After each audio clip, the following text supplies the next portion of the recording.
Hello there, ladies and gentlemen. Welcome back again to the Mech Lab. Today we're going to be talking about how to actually play a game of Battletech. So I've got this force set up, exactly equal battle value right here. Right, so I've just sort of gone in here and picked out a bunch of units, right, and then I've assigned them to the two players, right. And if you ever want to change which unit is assigned to whom, you can go change owner here, and you see I could change it to many voices, or I could change it over here to princess, which is the name of the bot, right? And you know what, we're just going to, I wonder if we can configure the bot at all. I was going to change its name to, you know, King Henry or something for the Scots, but let's just get right into the match right here. Right, so, oh, and I've already made a mistake. You see here, we actually have to set our starting position. So you hit your change start, right? I'm going to go north, and I'm going to change start south for princess, and we'll just let's have a quick look at this example map. Yeah, let's just grab one of these pre-made ones. Right, you can click one in here, and you know, quick look. It's got a lot of mountains. Looks fine, but I don't really love it. Let's check another one out. That's a little bit better. I think this is the one I used last time. And just to get into the action a little bit quicker, I'm going to change the starts to east and west. Right, then we hit I'm done. And it drops us right into the match. And then we roll for our deployment, right? Whoever rolls higher deploys second. And you can use that to you know, get some information about where your opponent is going to be deploying. Now, I'm just going to give a few tips as we're going along. So I've got two units here, the Spider and the Night Sky, that are quite quick. They can move really well, right? And then I've got a bunch of slower units here. So what I want to do is put my mobility units down first, because then we can, if the enemy doesn't deploy somewhere, they can get across the map real quick and get in with the enemy. Now, this is quite a small map, so it's probably not going to be much of an issue. But I like to put my two mobile units like on either flank, and then we can, you know, sort of move around and collapse with the enemy. And we can see that they're deploying pretty centrally on this hill here. So you know what, we can start putting our big tougher units down. Now there is a hill in the way here, and if you look at my partisan, you can see that the hill in the way, I can't even see him behind those forests, and I can't see him here either. Now why is that? It's because there's a level 1 hill in the way, and vehicles are only 1 tall. So the only way that I'm going to be getting a shot on enemies is if I move him over here, and I'm going to basically use my turn to move on up there. Alright, we're going to deploy there, and there we go, his Megamek is deployed. And then I'm going to put my Battlemaster right here, right next to oops, and you see it's telling me can't deploy there because I didn't click the turn, right? You might have seen I've been clicking this quite a bit. If you want to turn your mech, you hit the turn button, boom, and he turns in that direction, right? But then, you know, maybe I want to put him here, so he's got a clear line all the way across, or maybe I want to put him here, right? And then I can run up here and fight from this forest. Now, when you're inside of a forest, you don't suffer the penalties that you would for shooting through it, which is a +1 to your target number, the number that you need in order to hit an attack, right? So we'll deploy him right there, and then he's going to. Oh, you know what? Actually, I'm an idiot. It was only showing as partially grayed out because it wasn't deployed yet. You can see now that my two units here can see each other, right? So that's fine. Anyways, Rifleman will also put here, he's a sniper too, so we want him to be maybe fighting from this heavy woods right behind the Battlemaster. He'll get a penalty for shooting through the woods of 1, but he'll get a penalty against the enemy of 3 for being in the heavy woods, which is worth 2, and being in there, which is worth 1. Now, I think it's actually going to be faster for me to go here, because I'll be able to go there and then turn, rather than go through the forest. It's actually probably the same, because turning costs 1. Anyways, we'll deploy him there. There we are. And finally, our last unit, the Thunderbolt. I think we'll just put him right there, and he's just going to be jumping right over that hill and getting in with the enemy. Now, first turn has begun, right? And we've rolled off our initiative.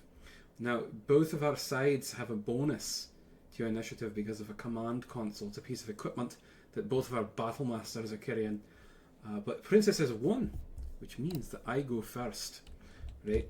So when you're moving your units, you want to move units that don't have as much mobility, or units that want to stand still to get a better shot first.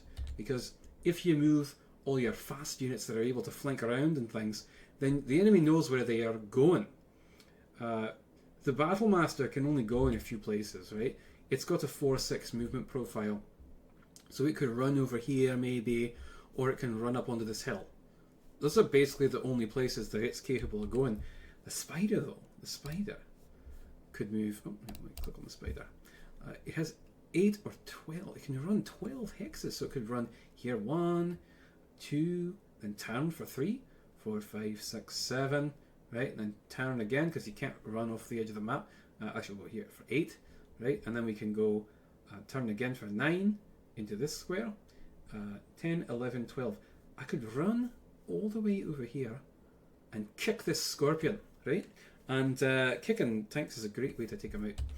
So we're going to move the Partisan first, and you can see now it says it has 3 and 5 flanks. So cruise is walk for tanks, and flank is run. Now, tanks have a big problem with getting over hills.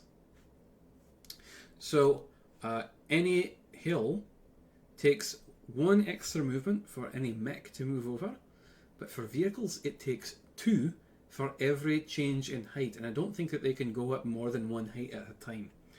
So we're just going to move up there and get into position, and next turn we should have enough movement to get up onto that right there. And then you can see the Battlemaster is having a similar problem, right? It can move up to here, but it only has 2 more spaces that it can move, and it's 1 for getting up the hill, 1 for moving into the new space, and 1 for going into a forest. So we're going to just walk and get to there. Now, when you're moving, your penalty to be hit by the enemy increases for every odd number that you get to in the spaces moved. So your first one is at 3, then at 5, and then at 7. But then you don't get another one until 10, and then the next one after that is real high. I think it's 17 or 18 that you've got to get to. So premium movement speeds are 7 and 10, or typically 11 is your move speed for a run if you are going for that specific sort of high speed movement to get the modifiers down. Now we've got the rifleman here, and you can see it's having a similar problem, but it can get up here and it can target the partisan. You can see once a unit has moved, its name gets grayed out, so you can tell which units have moved by the color of their name. And we're going to move the rifleman up here so that he's got the ability to shoot at that partisan. And I suppose next we'll move the Thunderbolt, and it's going to jump. The jump jets ignore all penalties for movement, so it can jump right up onto hills, it can jump through forests, over water, anything, right? So we're going to jump up here and get to that 5 movement. Now, when you jump, you also get an additional penalty for the enemy's shooting. You get 1 bonus for being airborne. So we're going to jump right up to the top of the hill here, And you know what I could have done actually is gone into that forest. That might have been a better move. Would have given me a bit more cover, so it's harder to hit me. And finally, we're going to move the night sky because, well, actually, you know what? These two units down here haven't moved, so we'll wait for them to go if we can. The spider is going to move instead, and he's going to run over here. Now, remember what I was saying about 10 movement, right? We want 1, 2, 3, 4, 5, 6, 7, 8. We can't get to 10 and kick the tank, so what we'll do is we'll just, you can either hit turn, or you can just do this, and then if you hit backspace, it moves you back 1, right? So you can see that I've turned twice, and that's my full run movement. I couldn't go any further, that's why this part is greyed out. We can't move 13, right? But if I hit backspace again, you'll see it goes back to that, right? It reverses the turn, and I think what we might actually do is do that. Right, so we're down to our last unit. Because Princess won initiative, she gets to move the last unit last, right? And that is her rifleman. So that's fine, you know, the rifleman probably going to stand still and just shoot me anyways. So we're going to just run up here with the night sky. Now, cover, level 1 cover, is very helpful to have if it's between you and your enemy and they're on the same level as you. Then it's going to block your legs from their line of sight. They can't hit your legs. Any shots that hit your legs are actually going to just not do anything at all.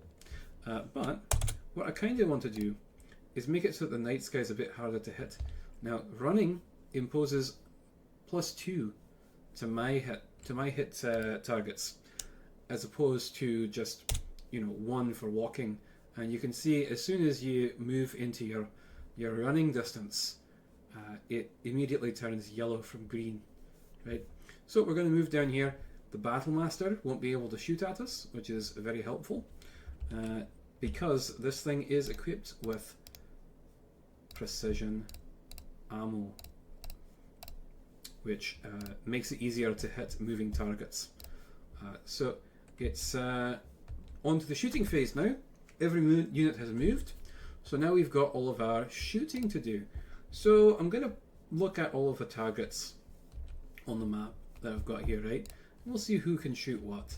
The Partisan, turns out, can't see anything, right? It's behind this level 1 hill. It's 1 high. It's right beside it. There's no way it can see anything. Spider can hit most people, but you can see that its lasers are quite short range. The Rifleman, he can't see anyone either. This level 3 hill in the way must be blocking his line of sight. I'll be entirely honest, I don't know sometimes what line of sight is going to be available to what units, but we can see that the Rifleman literally only has a single unit that I can hit. So we're going to twist over here, and we can fire on that.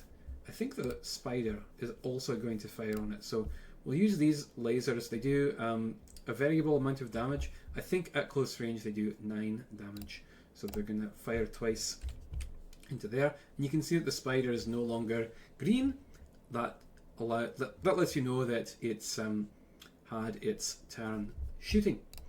And then the Rifleman is going to twist over here. And the reason why we're doing it this way is because and we're going to pick our piercing weapons, right? The large lasers do 8 damage each, and these do 9 damage each. So we're hoping that the Spider is going to hit the side of the tank a couple of times, because there is a hit roll, even if you're in the rear arc of the vehicle. You can still hit the sides of the tank, and same with the front. So we're going to hit so hope that they both hit the same side when they roll for their locations. Now we're going to hit fire again. And then what I'm going to do is I'm going to use cluster ammo, because cluster ammo is fantastic for getting crits. I'm going to use cluster ammo on this as well. Cluster ammo is really specialized. It's mainly meant to kill vehicles or to hit critical components in opponents that are opened up, right? So we're going to fire all of our weapons, and you might have seen that the heat buildup was getting pretty high with that Rifleman. I just wanted to show you what the heat scale looks like once it starts filling up. So we've got the Battlemaster here now, and he's got a lot of shots. Now you can see you can twist your torso here and it alters your arc of fire, alters where you can shoot, right? Very important for your torso mounted weapons, not so much for your arm. You can see that the left arm is able to shoot significantly further into this direction than the torso mounted weapons are. But we've got a lot of good targets in front of us. I think we're going to go for this partisan tank. Vehicles tend to crumple a little bit faster than mechs generally, so yeah, let's go for that. We're going to just fire off some light autocannons. Now it has rear mounted lasers. Some mechs have weapons in the rear. That's not going to be particularly useful for us this time. And you can see that the small X-pulse lasers are a bit too far out to fire, but we can shoot off our SRMs. So we're going to fire those as well. And then we hit done. Now the partisan can't fire anything, so we just hit done here. Don't fire. But if we wanted to, one thing that we could do is we could target this and clear the hex, and we could blow up this forest and turn it into rubble. And that would basically... It's not a bad idea if you're trying to take away enemy cover. You know, maybe I shoot a forest on their side to try and remove it. Not particularly useful in this situation though. So we're just going to don't fire. And then the thunderbolt up here.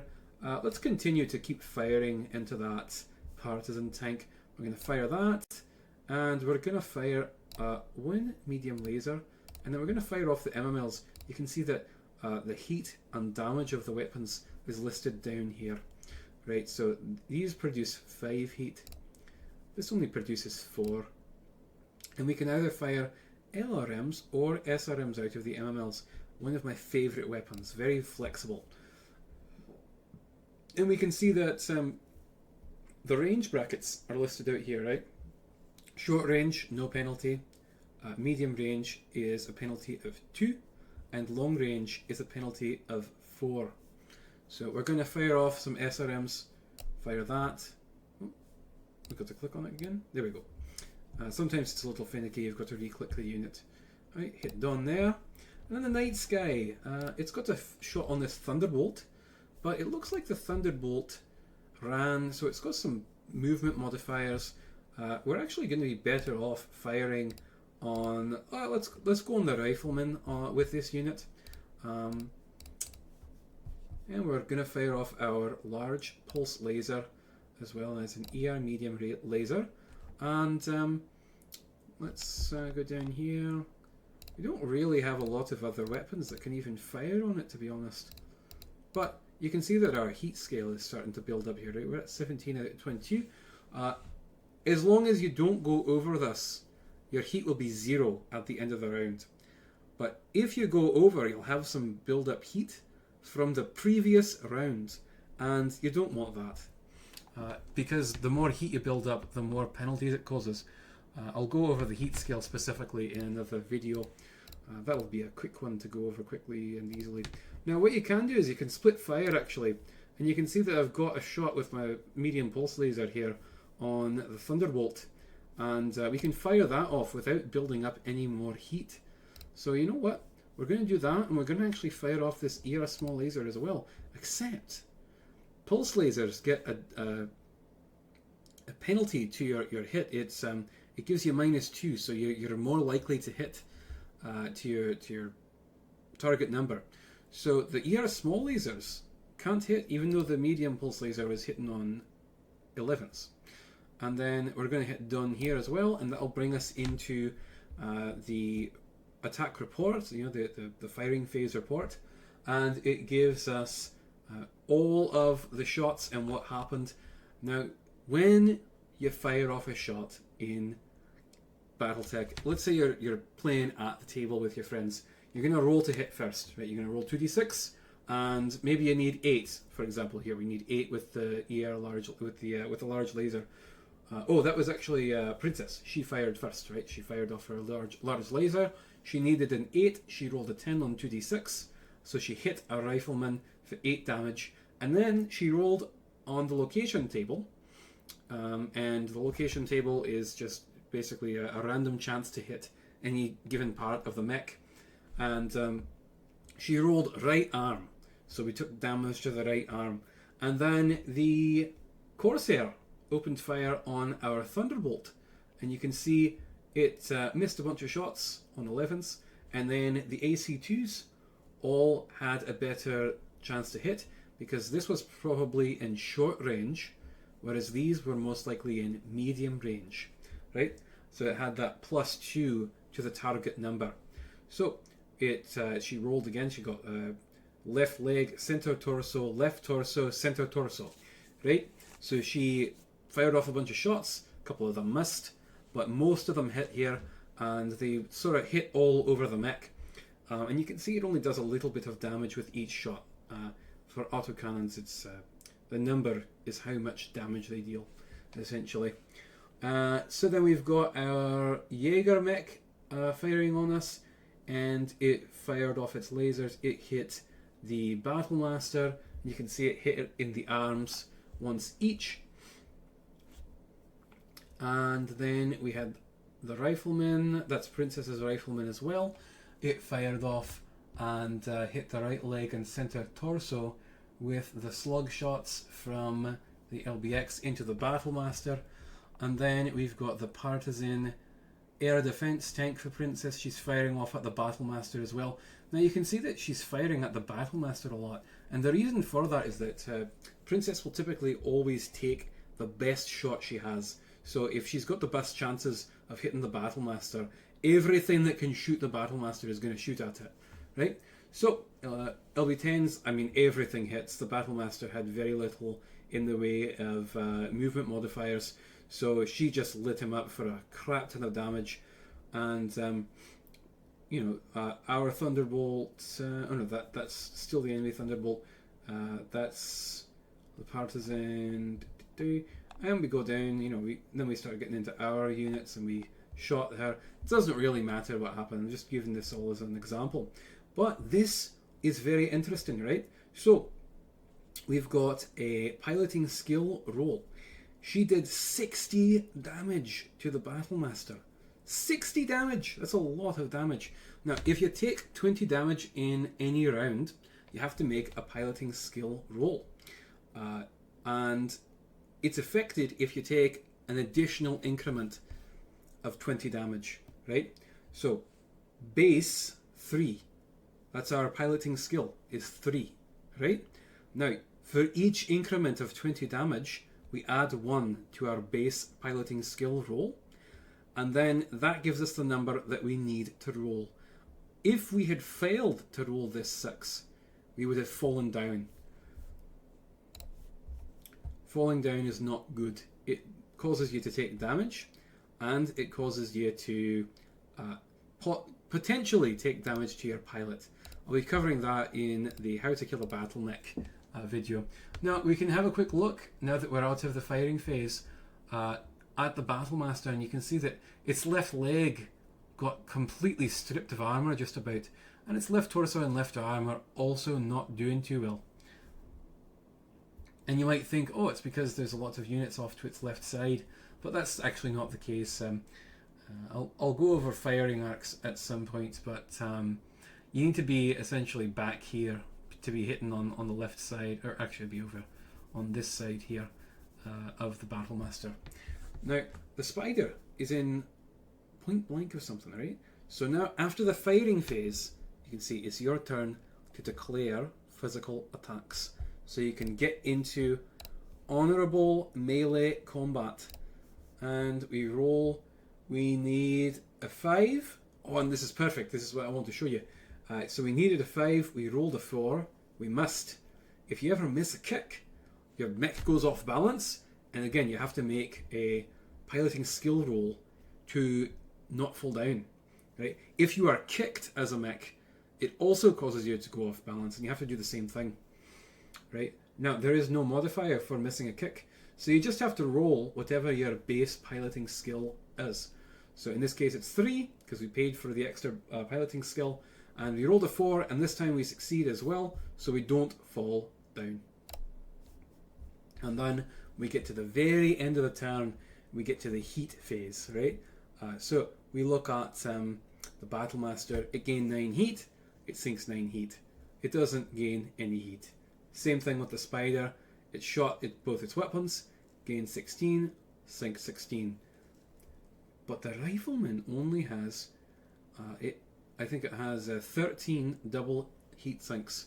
So it can sink 26 heat. But when it fires its weapons and runs, it gains 38 heat. Walking produces 1 heat. Running produces 2 heat. And jumping produces a number of heat equal to the number of hexes jumped. Right, so we've got these 38 heat. The Rifleman gains or sinks 26 heat, and it's now at 12 heat. So it's going to be taking some penalties to movement, as well as it's going to be taking some penalties to its firing.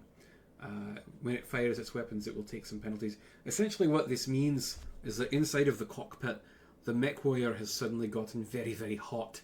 Right? And the mech isn't working properly anymore. It's overheated, so it's not functioning at full capacity. Essentially the fusion engine has started to really get hot. And it's similar to you, as a human.